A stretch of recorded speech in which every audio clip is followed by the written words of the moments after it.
Adam, great to have you back making movies. Great to have you on the show. Great to be talking Sumotherhood. How are you? I'm really well, man. Thank you for having me. It's a pleasure. It's good to Yeah. see you again. We were just chatting. It's been just over now 10 years since we saw each other. I interviewed you Yep. backstage Yep. 2012 when you picked up the BAFTA Rising Star Award. Yeah, a long time ago, man. When Wow. you look back now at that night, what are your memories of? What do you think about when you think of that night and that win for the BAFTA Rising Star? That was surreal. I just remember looking back at it and I was like, because I never thought I'd have a chance really of winning that award. And I remember getting on stage and forgetting all the names I wanted to shout out because it was literally, I was just so overwhelmed. I think I look back at that night with mixed feelings because I think I was quite naive, really. I felt like a lot was going to happen in my career after winning that award. I think I felt like, you know, I was going to get bigger roles and my career was going to go forward. And it was so amazing winning that award, but I guess it didn't go according to plan. And I was quite naive, I think, looking back. But it was an amazing thing. And obviously to be voted for by the public, that felt amazing. Yeah. And so I guess sort of, as you said, like maybe things didn't go according to plan in the immediate aftermath. But now, I mean, we're sitting here, we're talking about that your movie, writer, director, star, first movie that you've done all that for like 10 years. Yeah. Can you now look at it with sort of a fonder memory? 100%, because I'm a strong believer of everything happens for a reason. So I feel like everything I went through in the last 10 years, it's made me stronger. It's made me more determined to do what I love. That whole BAFTA experience was just really surreal and very overwhelming because it just kind of came out of nowhere. I wasn't expecting it. And I just remember that love from the community, people coming up to me, telling me they like voted like 10 times on their phone. And yeah, I remember it became quite a class divide in the media at the time because you were up against, kind of people from a totally different background. But I was really proud. I really am proud of that night. I look back and I'm just really proud. I mean, it's still something that crops up every so often. People talk about this still. Whether certain people are in a position where they can go into acting. Let's call it what it is. Perhaps they come from slightly more privileged backgrounds, so they have the financial means to pursue that career. Whereas other people, like yourself, come. It's been hard. It's been hard to kind of, that's what.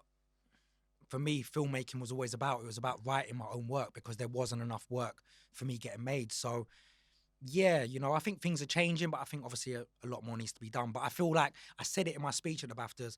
I felt like I was accepted in the industry. So that meant a lot to me.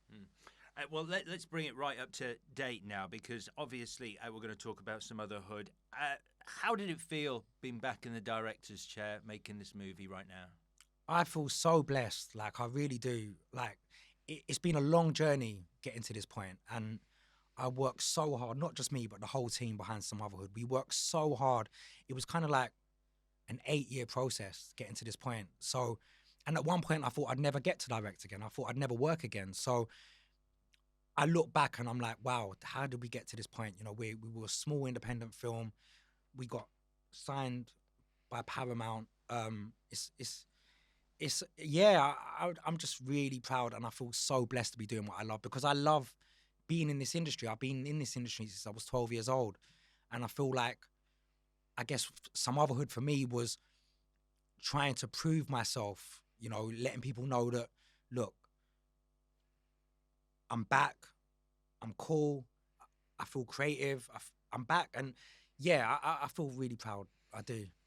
I mean, that's amazing. Did it feel like quite a lot of pressure though? Because as well as making a movie and going, this movie's going to be good. It's also, I guess, for you personally, bearing in mind your journey over the last 10 years, it is about that. It is sort of going, look, I'm okay as well. Yeah, because it was. I think for me, there is a real stigma around mental health, and I feel like that's something I've had to deal with in the last 10 years, and I felt like the only way I could let the industry know that, look, I'm cool. You might have read things about me that might scare you, but I have gone through a lot of changes. I've grown up.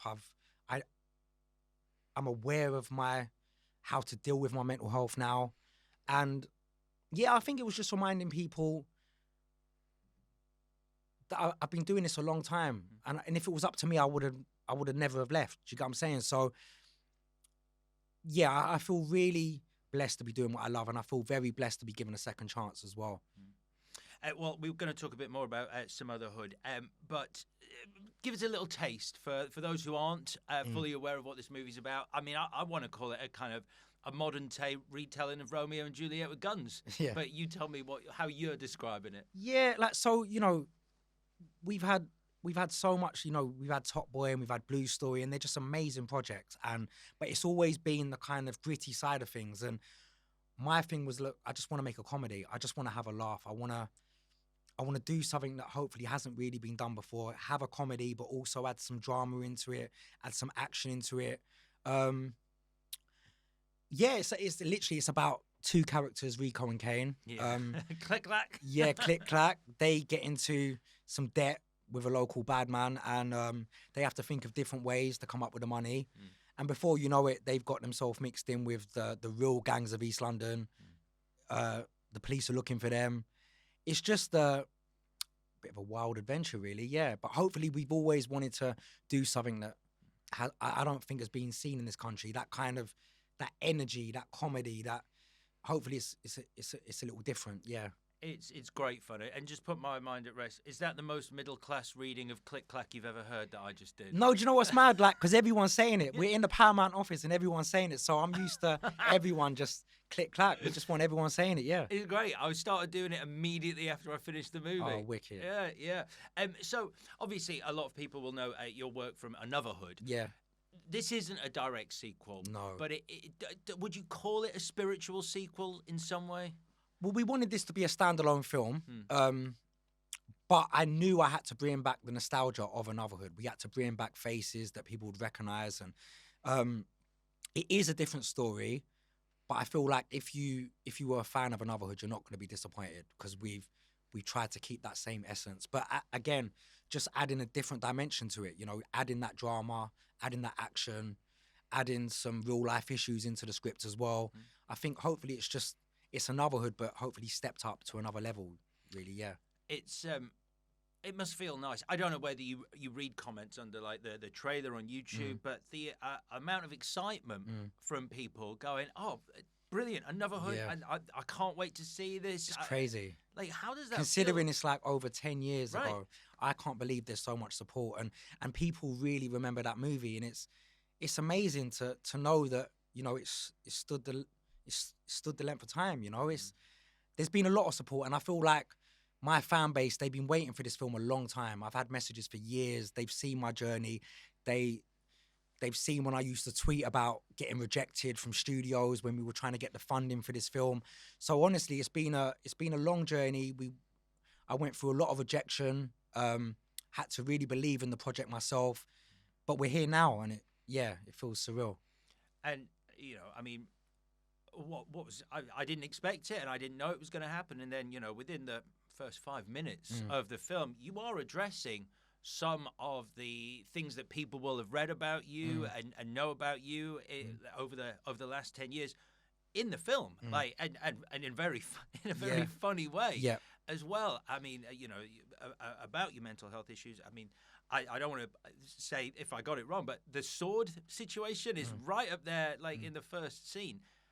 Was that kind of cathartic for you to like put that on film? Was that kind of like a full stop? It's like, look, I'm not gonna pretend that didn't happen. I'm fully happy to talk about it, and this is it, and I put it in a film now. Yeah, because for me, I think when everything that went out there so publicly, I think I was in a place where I didn't expect that. I didn't know everything was going to be so public, and you've got to realize in that period of time, I had a breakdown. You know, I didn't know I had bipolar. I did things that I'd never in a normal day ever do. You know, I was very ill at the time. And I feel like it was upsetting to read them things about myself and to see that. And I felt like when I was at my lowest point, I always felt like, look, if I can get back out there and I can make another film, I've got to address these issues, even if it's just for the fact of, you know, yes, you might be scared of the things you've read, but if I can make light of it and I don't take it too serious, then hopefully the people watching, hopefully the industry, they won't take it too serious, and they realize people can change, they can learn, they can grow.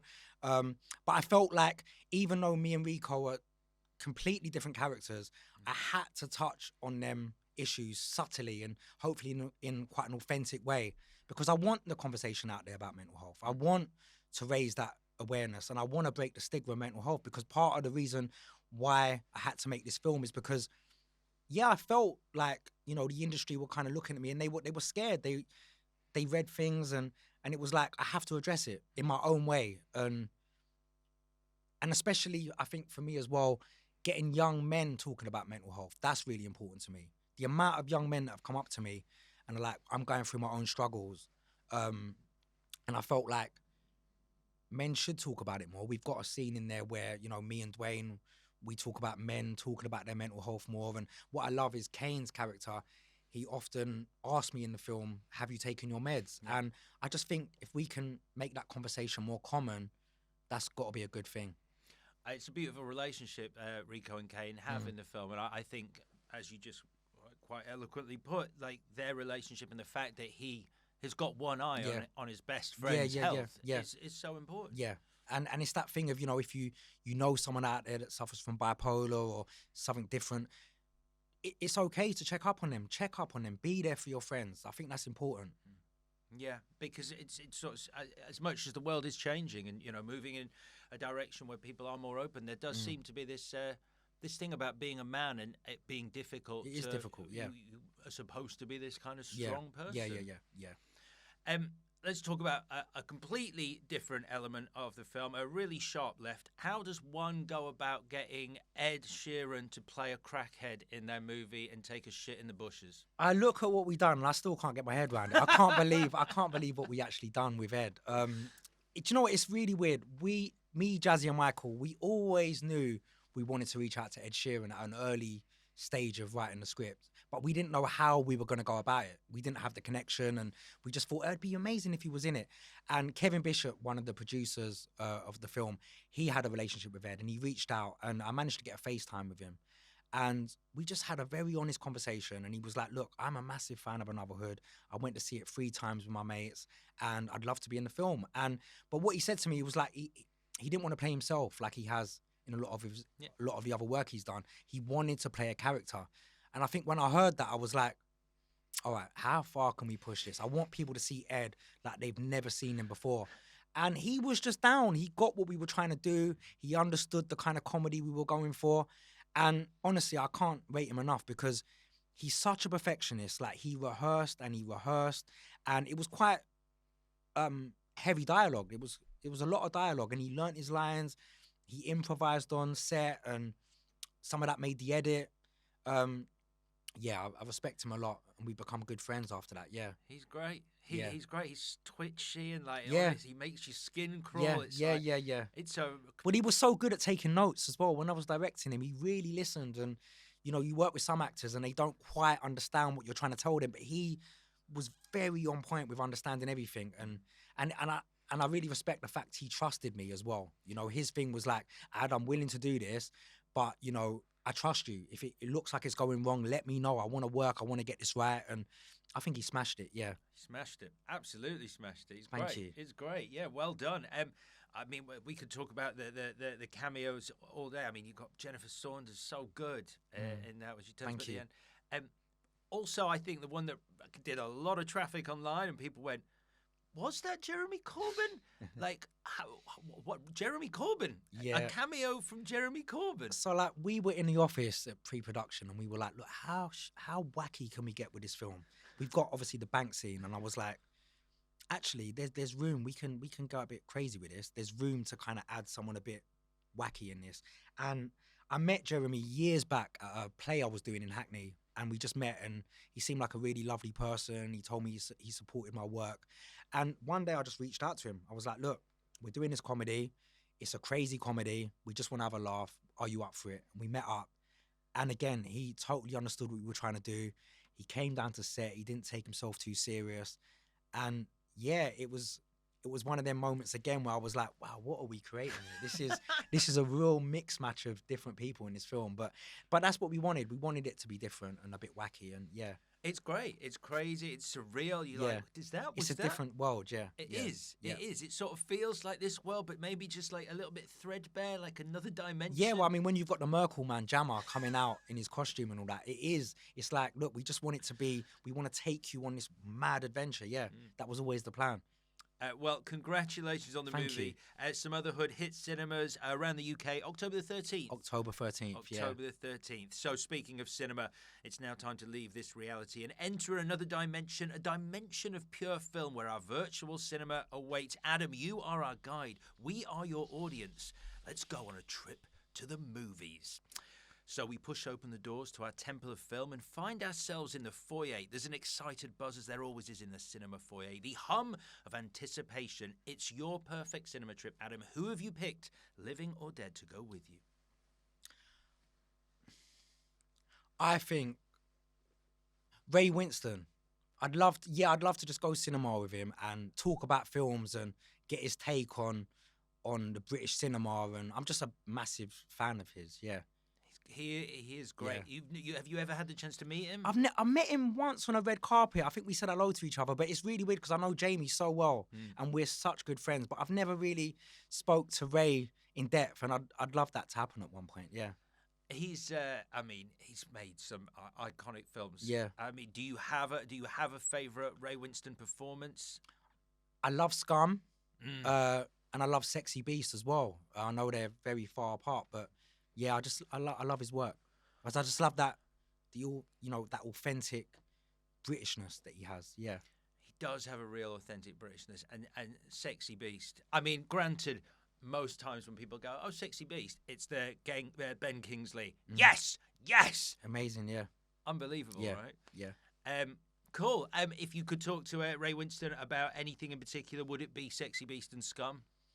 Yeah, I'd love to know what it was like being that young, making them kind of films from his background, how he kind of navigated his way being a working class actor in the industry. Yeah, I've always kind of looked up to him, I think, from a distance, yeah. And because I'll be completely honest, I met him once, a bit like you on a red carpet, and I was quite intimidated. Really? I don't get that a lot. Okay. Yeah, he's got that way about him, hasn't he, on screen? But I remember being on set with Jamie and I'd hear conversations, but he's so down to earth. That's the vibe I got from him. He's just like a nice person and down to earth. And yeah, I love watching his work. Yeah. I will say, even though I was intimidated, within like seconds, I was like, "Oh no, you're all right." Yeah, it's just that voice. And you're like, he's got the voice. Yeah. And you've seen him in so many movies where it's course. like gangsters, and you're like, "Yep." Okay, no, it's just Ray Winston. Yep. Just Ray Winston. Yeah, brilliant. Okay, it's you and Ray Winston going to the cinema. Now, Adam, there's a clock on the wall in the foyer. It reads a specific time. What time of day have we gone to the cinema? I would go around 5 p.m. because I'm not really a morning person, so I wouldn't want to wake up too early and go cinema. And I feel like I wouldn't really want to go too late. So, yeah, somewhere in the middle, 5 p.m. I think would be my perfect time. Not a morning person at all. You don't like? No, I've got to be a morning person with the job I do. Like, so I'm all right, but I just feel like if I could have my way, I'd rather wake up on a nice leisurely hour, have something to eat, go to the cinema, and just chill. Yeah. Do you like the fact, because I imagine like in the nature of what you do, each day is different. Yeah. Do you try and instill a routine in your days, or are you quite happy to just sort of roll with whatever the day holds? I think what I've done in the past is always just go just go with the flow. But I feel like what I've learned about having bipolar is that routine's really important for me to make sure I get to sleep at a certain time, and all these things I've learned, from my mental health. It's really important I do stick to a routine. So I try really hard to have more of a routine in my life now. Yeah. So the routine for our virtual cinema trip, 5 p.m. Was saying. So that's good. That's quite a busy screening. I guess it is, yeah. Do you like a busy cinema? Do you like the communal experience, or do you like it when it's slightly quieter? I guess it kind of depends what film I'm watching, because if I'm going to a comedy, I like there to be more people. I like it to be quite busy so you can hear the laughter. But I don't know if it's a deep film. I guess less people would be better. Yeah, Okay. Yeah, laughter. I hate talking and when people are like got their phones and it drives me mad when people are on their phones in the cinema and all that. It's like turn your phone off, man. I just, to this day, I don't really understand it. Like, Yeah. it makes me angry. I'll tell you why it makes me angry, and you can tell me why it annoys you. Apart from just the obviousness of like, it's a light. It's like, what's going through your head? Are people that unaware of their surroundings? Yeah, that it's mad. You're in the cinema watching a movie, man. Like, yeah, it's mad. But yeah, that winds me up a bit. Yeah. All right, we're going at 5 p.m. So you have booked the tickets for this cinema trip, Adam. Thank you very much. Where in the auditorium are we going to be sitting? What seat? I guess it would have to be in the middle because I was at a cinema recently and the screen was massive and I was at the front and it was a bit kind of hard to know where to look. I had to kind of look around. My eyes were going around the whole screen. So when you're too close, it's a bit of a problem. I think somewhere in the middle. Yeah. It's a popular seat choice, and not that it's a competition, but I'll see your giant screen sitting at the front and raise you giant screen sitting at the front. This is just last week with subtitles. Oh wow! I was like, just trying to keep up. Your eyes must be doing a lot of work. Whiplash. Yeah. Unbelievable. Yeah. Okay, we're going to put you in the middle. Right, the final thing, Adam, we need before we leave the foyer and head towards the auditorium. Oh, the air is full of wonderful smells. All manner of snacks and foods that are available. Yeah. What are you choosing to eat? I love a hot dog. I like it with onions, but not a lot of cinema come with onions. I've noticed that, but I love a hot dog. And I guess some sweets at the side, sour sweets. I need a big carton of Coca-Cola. That will be pretty much what I'd like to have when I'm watching the film. Hot dog, Coca-Cola, and a bag of sour snakes, if that's what they are. You know, the snakes or cola bottles or something like that. Yeah, I hear you. Yes, just whatever it is, like sour, like the Haribo. I love sour sweets. Yeah. But actually, Haribo Tantastic, I used to love them, but they're not as sour as they used to be. So I'm always trying to find more. I need more sourness. Is it? This is my weird theory because I agree with you. Yeah. And I'm like, I hope it isn't that one kid's gone, no, it's too sour. Yeah, and they've just lost the sourness. It's not right. You want sour for being sour, so make it sour. Yeah. Do you know what I mean?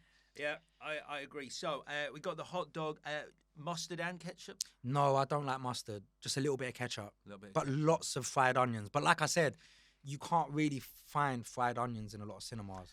Well, Adam, in this cinema, because we've got fried onions, yeah. It's your perfect trip. Beautiful. Got as many fried onions. So you don't want no pizza, no nachos. No, I feel greedy because I've got a lot of food. I've got a hot dog, sweets. But yeah, if I could throw in some nachos with cheese as well, yeah, that would be good. Oh, you would? So you're saying yes to nachos? Yeah, with the melted cheese on top. Yeah, it's a divisive choice on the show purely because considering cinema etiquette, a lot of people feel nachos too noisy a snack. It is kind of it's a bit selfish, isn't it, to choose that, I guess, because it can be quite noisy. But I don't know. You probably know better than me. I'm a cinema nachos virgin.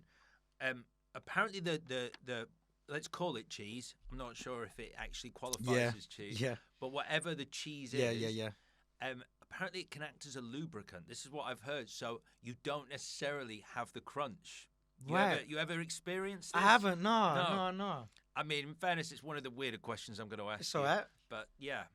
I'll check it out. So, okay. I'll put loads of cheese on it and see if there's a difference. Swimming in cheese. Yeah. Swimming in cheese. Right. We have everything we need. Let's head towards the auditorium. So I push open the door into this corridor as we walk down towards the cinema itself. And now the corridor's looking pretty bare at the moment. So I'm going to put up some posters that represent some of your most important movie memories. And the first poster depicts, Adam, your fondest movie memory. I remember going back. I remember going to cinema back in the day, and I remember going to see Home Alone 2, and I remember like the 3D posters they used to have in the cinema. You don't really get that many 3D posters anymore. Now it's all kind of digital, but I just remember that feeling of like being a kid, and all the advertisements were in the foyer, But I used to love them 3D posters. You mean the big cardboard? The cardboard where ones, it's yeah. like, it would I've be- actually got one for Anuvahood that I was given. No. Right? That we had one on Anuvahood, but I haven't got the space to put it in my flat, and so I'm waiting till when I get a bigger place. I'm gonna make the whole 3D cardboard things. Yeah, I'm gonna have it in the flat and all that. But yeah, I love it. I love that. That's great. And where do you keep your BAFTA on display in the flat? Yeah, it's on a little mantelpiece. Yeah. Okay, yeah, cool. Yeah. Cool. So Home Alone 2. So you like the 3D posters? Did you like the movie? Obviously, I love the movie. Yeah. Right. Yeah. It's a Christmas classic. I think, if I remember rightly, he got paid the biggest salary ever for an 11-year-old. I think he got Really? $4.5 million. Wow. For that. Wow. Now, obviously, it was your fondest movie memory. Are you a Home Alone or a Home Alone 2 kind of guy? Which is the better Home Alone? Well, do you know, I think Home Alone, the first one, is probably the better film. But I just remember being at that age where the sequel seems so hype. You know, like when you love the film, and I loved Home Alone. And I remember like this, oh my God, they got this sequel and it just looks so cool, Lost in New York. And it just, I don't know if you can get that same buzz when you get older, but there was just this excitement about there being a sequel to that movie that I'll never forget. Yeah. Yeah, I remember it as well. I was the same. I was yeah. like, oh, he's a Home Alone again? Yeah. Is it not as good because Donald Trump's in it? Does that just take that little? It takes. I forget it he's in it. He is in it, isn't he? Yeah. I think his deal was he said you can use the Plaza Hotel which he owned, but I have to have a cameo. Of course he did. Of course he did. Yeah. Right then, we're putting up a poster. In fact, for the first time ever, we're going to stand a 3D poster. Take it old school. In the corridor for Home Alone 2. So, we continue down the corridor. Now, the second poster depicts, Adam, your worst movie memory. I remember going to see Lord of the Rings, we went to a late showing and I just fell asleep. And it's not often that happens to me. Maybe it was because of the time of the day, but I just found it quite like, wasting my money, man. I just remember feeling like that was a bit of a waste. I just fell asleep and yeah. So wait, this is the epic. I know, but that's what I'm saying. Loads of people love it, and I'm sure it's a great film. But it was just a bit slow for my liking. But maybe, like I said, maybe it was because we went so late. We went at like 10 p.m. and I didn't realize how long it was. And yeah, but that's not a time to start. It's not, is it? No. Yeah. 10 at night. Really late showing. Yeah. So was this the first? Do you remember the first one? Yeah. Fellowship of the Ring. Yeah.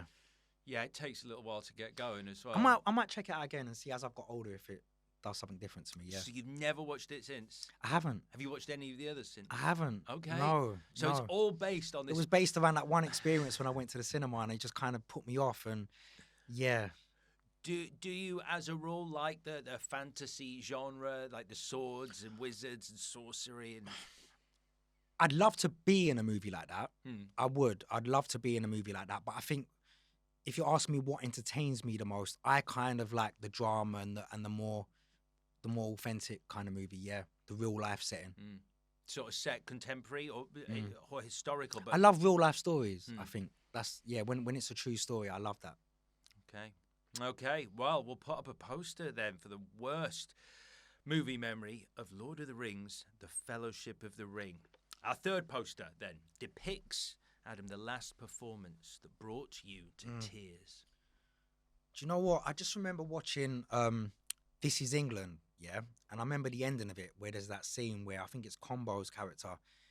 He just racially attacks one of the black characters in the film, and I remember that was really hard hitting. Like I was like got quite emotional because it was just so full on. Like it was a really hard hitting part of that movie. I remember, it affected me. It was like, it was really raw, and I think we make them kind of films so well in the UK. You know, them hard hitting, thought provoking movies. But it was quite raw.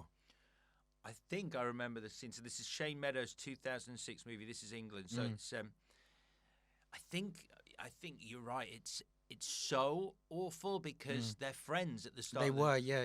Scene, aren't they? Yeah, and it's just such a violent and nasty attack, and it's like, wow, okay, it really makes you think these things happen, and just shows you, And out of nowhere as well. Exactly. Because like they're just, Yeah. I think they're just having a friendly chat, and then Yeah, just yeah, like, yeah, yeah. that, Really, really, yeah. Because it's Stephen Graham, isn't it, Yeah. who plays Combo? Yeah, I mean, yeah. what a phenomenal Phenomenal. actor. Yeah, really. Yeah, I'd love to work with him. He's amazing. Yeah, yeah. All right then. Gosh, yeah, that's a memory. We'll put up a poster. It's the last performance that brought you to tears from Shane Meadows, 2006. This is England, which means it's time for our final poster, and this depicts, Adam, your unpopular movie opinion.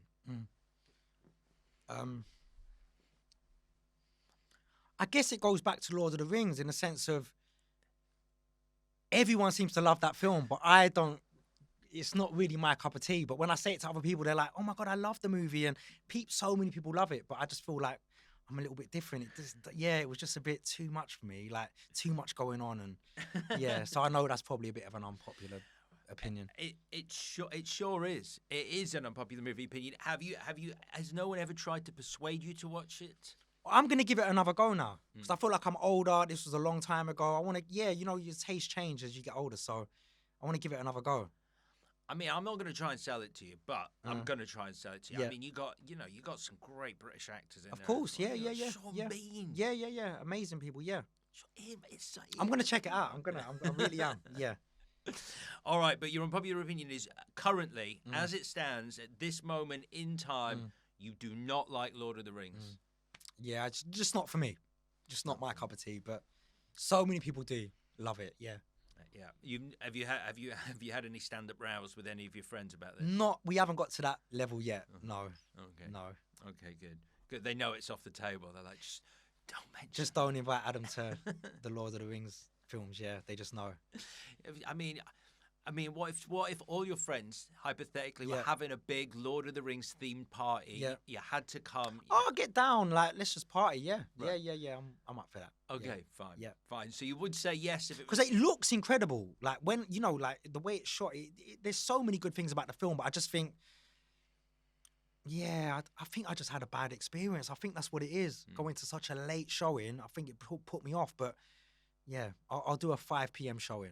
Okay, good. Yeah. All right. So we'll see if that changes. We're saying there's potential in the future. There's potential. We're all willing to grow. Yeah. All right. Good. Well, currently then, our final poster is for Lord of the Rings: The Fellowship of the Ring, and we've arrived at the last set of doors. Now there is a queue of people hoping to join you and Ray Winston in the auditorium. Do you want a busy cinema? Because only you at this stage know what movie you're playing for us at the end, so it's your call. Do you want it busy? Busy. Yeah, busy. Yeah? Yep. All right, then. We're packing out this cinema. The crowd go wild. They're pouring into the auditorium. So there's a few things we're going to play on the big screen before we get to the movie you've picked for us. And the first is the trailer for the movie you're most looking forward to seeing at the cinema. What trailer would I... Okay. I think I've got to say Sumotherhood. I've got to, because I think, like, I love the trailer. I didn't edit that myself, but I love what Paramount done with that trailer. I just think, you hit them, you hit it hard, yeah. It's so a great I want trailer. as many people to see the Sumotherhood trailer as possible, and then go and watch the film. It's a really good trailer. So I've heard about this. So quite often, like the directors of a film, just like the trailer is farmed out to. That was the one part of the process that I didn't do myself actually. But what was amazing about working with Paramount is we were just back and forth. They listened to my ideas, my concepts, and they listened to me, and I feel like what an amazing trailer. Yeah, I was really taken back when I saw that for the first time. It's great, and it does feature one of the because I feel like, sorry to stop, I feel like they didn't put too much in it. I feel like you can put too much in a trailer, but this leaves so much more for people to then go and experience in the cinema. So I feel like, that was good work by Paramount. Because it's got. I mean, you're absolutely right. It's it's what a trailer should be. It's a taste. Yeah, that's it. Of what to expect from the movie. And it's got some jokes in it. It's got the explosive. Yeah. That must have been fun to shoot. That was an amazing part of the filming process. Just doing our own stunts and blowing up cars, and it was compared to Anuvahood, it was just another world.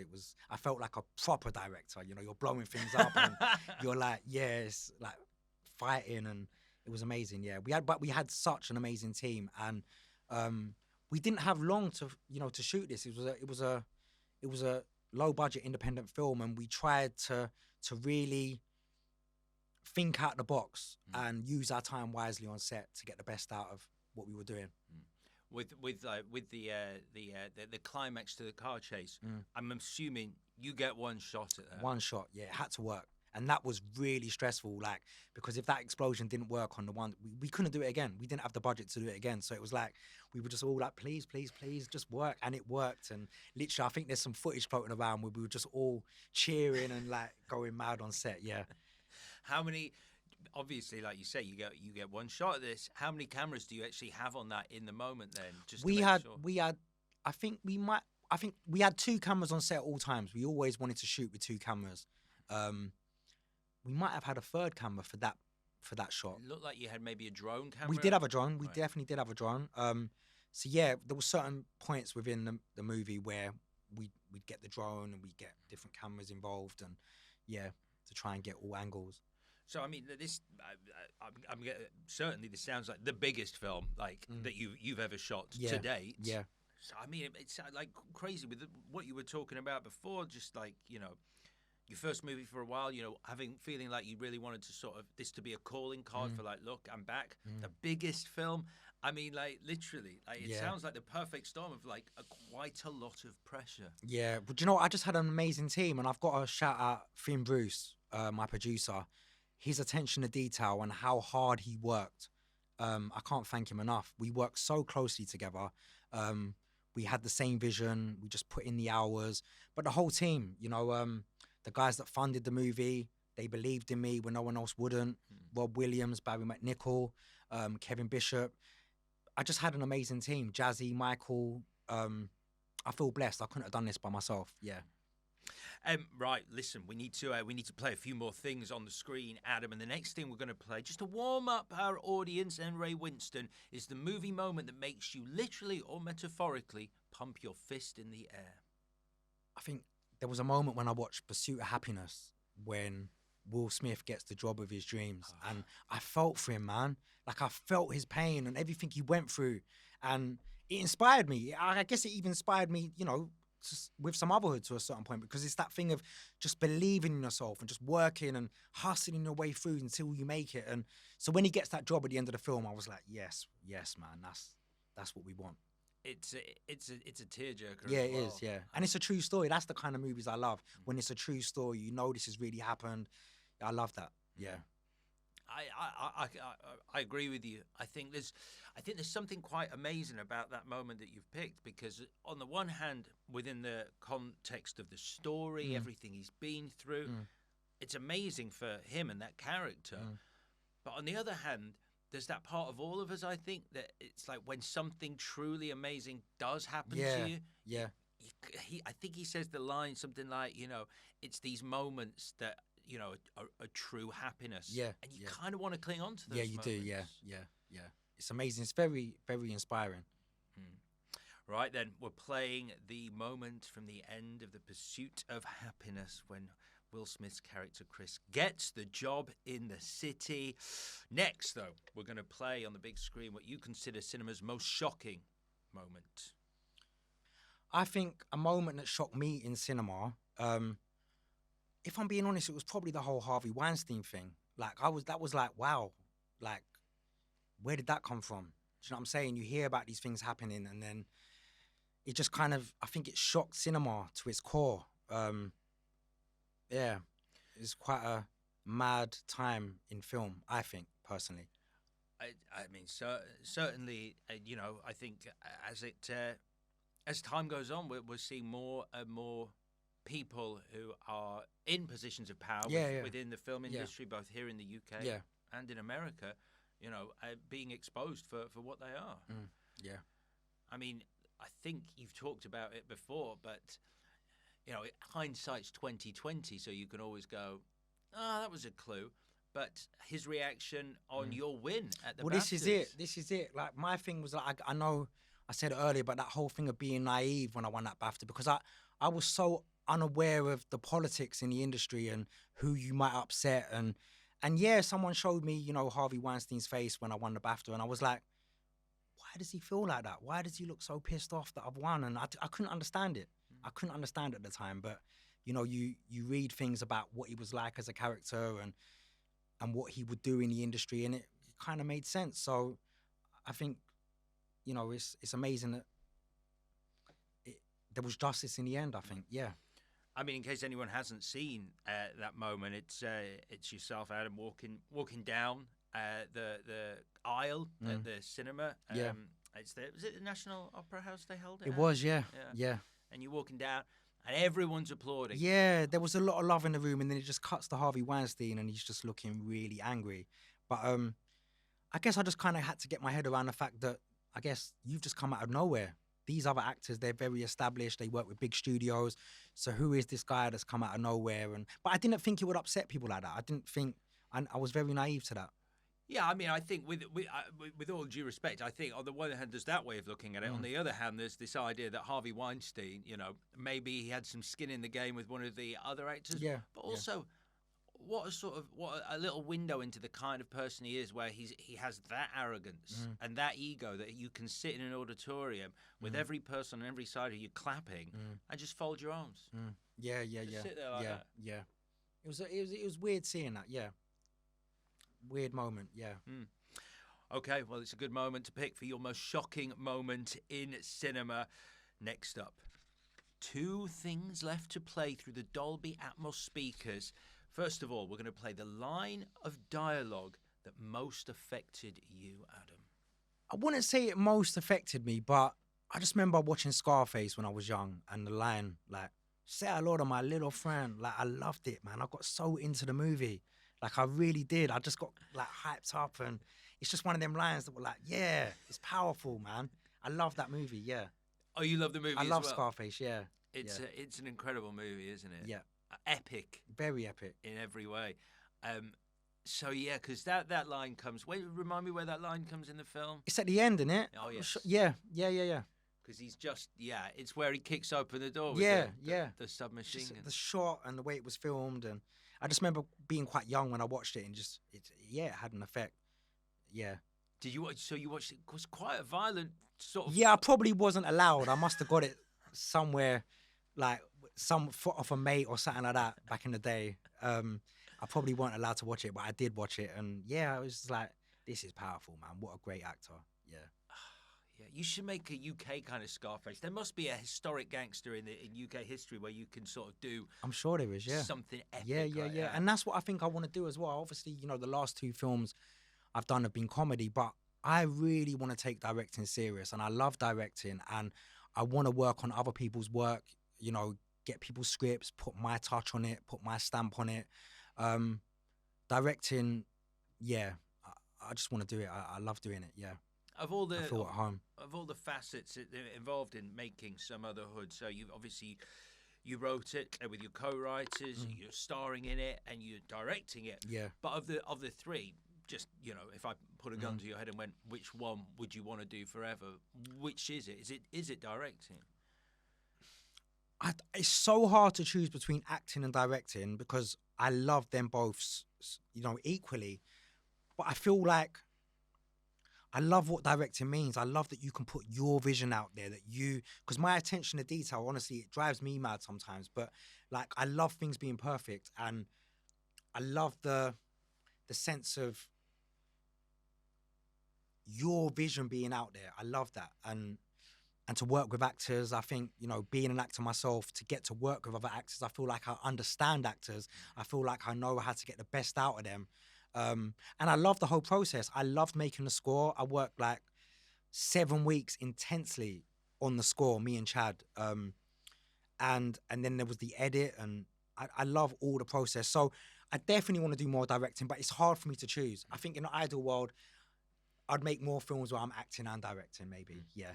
I love the fact, having tried to write myself, I love the fact that writing is not even in the conversation. It's like, that is the one part I'll happily let someone else do, staring at a laptop screen. I find that probably the hardest in the process, yeah, just because you've got to put a lot of time and work into that, you know. You've got to put a lot of time into work into the whole thing, but it's just that a comedy as well. There's a lot of thought that went into this. You know, we wanted it to be one joke after another joke after another joke, one surprise after another, and yeah, a lot of time went into that script. But I think I enjoyed the directing side more. Yeah, I love that when everything comes together and you've got the finished product. And I guess, especially with it being a comedy, you having written it, but then being on set as director, because so much comedy on the page, you're like, that's great. But then in the moment, for whatever reason, it just doesn't work within the scene. So at that point, I guess, as the director, you can go, you know what? Let's just try something new. Yeah, we improvised a little bit. The thing is,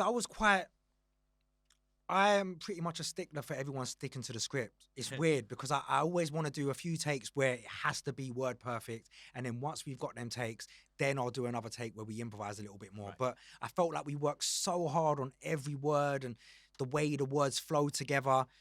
Yeah, I'd be onto anyone that kind of went away from the script. But it's really bad I say that because I actually love improvisers as an actor. So... But as a director, I think completely different. Yeah. That's funny. Well, when I'm on camera, I'm going to be improvising. Everyone else, everything on the page, not a different letter. Yeah.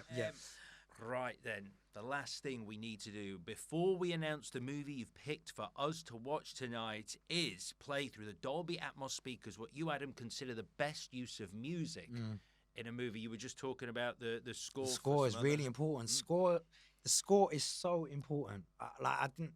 From making my own movies, I realized how much a score can change the film. And so for me, I think I was watching Jurassic Park recently, and I think they've got an amazing score. That tune, it's really iconic, and I think that was a great piece of music. I always listen to scores of films now. I've become quite obsessed. I want to know every little bit of the tune and why they chose that, and I get a bit obsessed with it now. Yeah, because it could. I mean, like when you're a film fan, you sort of go, "Oh, that's a great score," but you don't think about the impact. It can change the whole mood of a scene. Yeah, completely. Yeah, completely. Yeah, and so as well as the score, you've got. I mean, I imagine you spent a bit of time working on the soundtrack first. Yeah, the soundtrack was really important. And we were very blessed because we had a lot of support from the artists. We wanted some really big tracks in this film, and it was hard because we didn't have necessarily the budget to be able to afford all these tracks we wanted, but we just reached out to artists. I've got to big up Skepta. He helped us out. He really supported. There was a lot of love and support. But the music was really important, and I think we've been blessed with the music that we managed to get in Sumotherhood. I was really happy with that. It's great. And while we're talking about musicians as well, Lethal Bizzle, what a lot of fun he is. Yeah.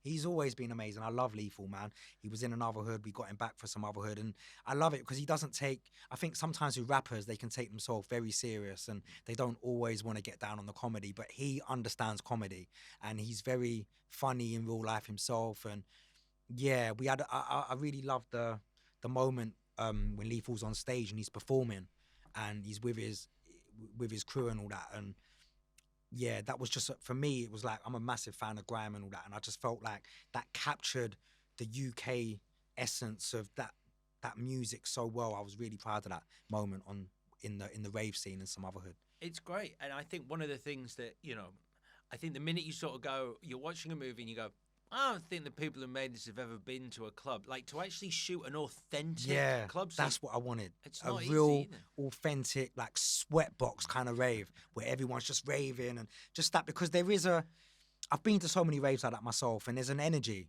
and I wanted to capture that. I wanted to capture that on film. And I remember being in the edit when I was thinking, I've kind of left it quite long on this performance. I don't think the producers are going to let me get away with this. They're going to say it's a bit too long. But no, they understood, and they were like, no, I get why it's that long. It needs to be that long. Yeah. Set the scene. Definitely. Set the scene, capture the moment. Definitely. Create the atmosphere. Yeah. Because our producers are, it's like, well, look, we just want to keep the story moving ahead. But I was like, no, we need to take a moment out and just appreciate that musical element for a moment. Yeah.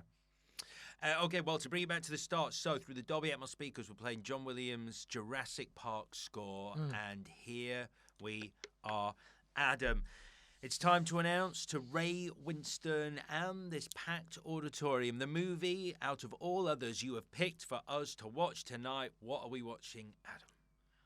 I would like you to watch Anuvahood, just because it's where my journey started, right? and it will get you excited about Sumotherhood. And I feel like I want more people to see Anuvahood because that was the start of my career.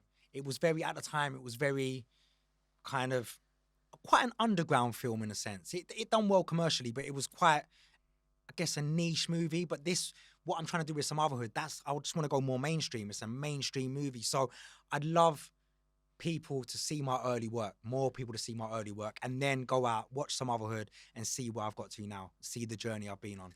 Yeah. And in preparation for filming and writing, I guess, Sumotherhood, did you revisit Anuvahood yourself?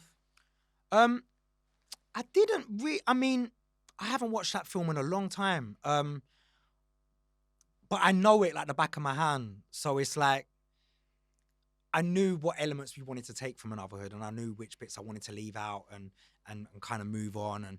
And but yeah, every so often I'll go back to Anuvahood and take inspiration from it. And yeah, but yeah. In terms of Sumotherhood, I mean, we talked about the communal cinema experience. Have you had the chance to watch your finished movie in a busy cinema yet? Not a busy cinema yet. I'm waiting I really want to go to just like a busy cinema with a young audience and just see how it goes down. But I've been to a few screenings now, and I've been really amazed by the reaction. There's been a lot of laughter, and that means everything to me, because that's, you don't want to make a comedy and no one's laughing. So we've had some screenings, people have been laughing. It's been really surreal listening to people's reactions, but hopefully I'll get to go to a few cinemas and check out the people when they watch it. Yeah.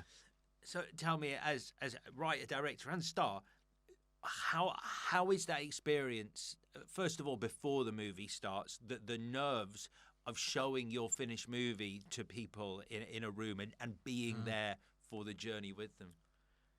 It's always nervous. It's always nervous being in a screening and kind of waiting to see if people are going to laugh, waiting to see their reaction. But it was amazing. We had a screening the other day, and literally the Paramount logo came up and people were cheering. And I forget that, I guess, to my audience, and especially like a lot of the younger generation, how inspiring that might be to someone. I forget that sometimes, that I think when you look at this genre, where it started, it was very niche, it was very underground. They always used to call it an urban movie, whereas now I think with Paramount's backing, when you see that logo come up at the start of the movie, I think what it says is that we've come a long way in the genre, and that now it's looked upon as a mainstream movie rather than just, for certain people that might like it. Now we want the masses to go out and watch it. Yeah.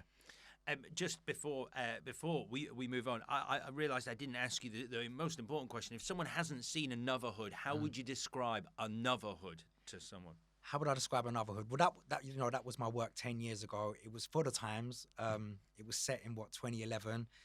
It was just a fun way of kind of making light of the films that came before it, all the hood films that I was a part of. Just having fun with the urban genre, and that was my first my early work really. But I feel I'd like to say we've definitely stepped up with Sumotherhood. I feel like anyone that's watching Sumotherhood, if you were a fan of Anuvahood, you're not going to be disappointed, because we've got enough nostalgia and enough characters back, and them little one-liners that you remember, the Frutella line and all that. We've hopefully put it all back there for you. So, but yeah, I look back at Anuvahood sometimes, and I'm like, oh, I wish I did this different, and I wish that was a two-shot rather than just a single shot. And there's, I can't turn off my directing mind sometimes, but there's so many things I'd like to do differently. But I feel like for the budget we had back then, and I think we done what we could. Yeah, I'm really proud of that Anuvahood. Yeah, I'm proud of both films.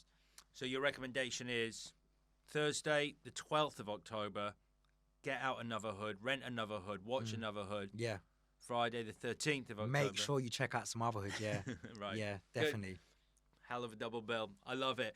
Hey, Adam, that is it. The curtains have closed. The guests are milling out, smiling, chatting, and thanking you for taking them on an incredible night out at the movies. But before you go, it's time for this week's mystery question, as we ask, what's in the box?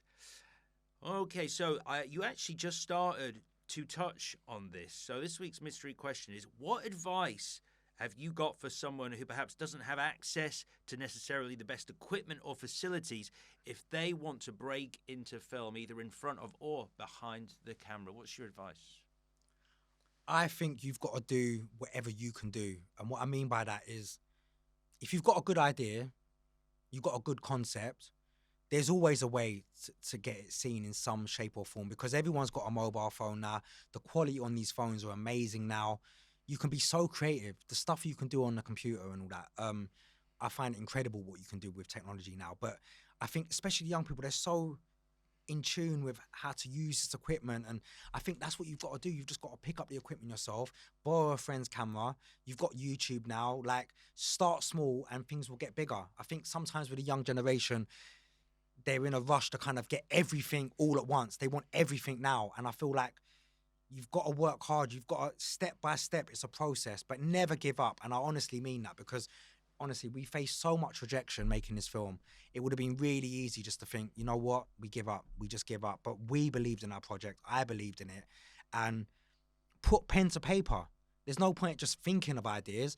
Put pen on paper, and you'll be surprised how, you know, that can shape into something else over time. Brilliant stuff. Thank you, Adam. Hey, your taxi has arrived to ferry you back to reality. But before you go, it's time to recap your perfect night out.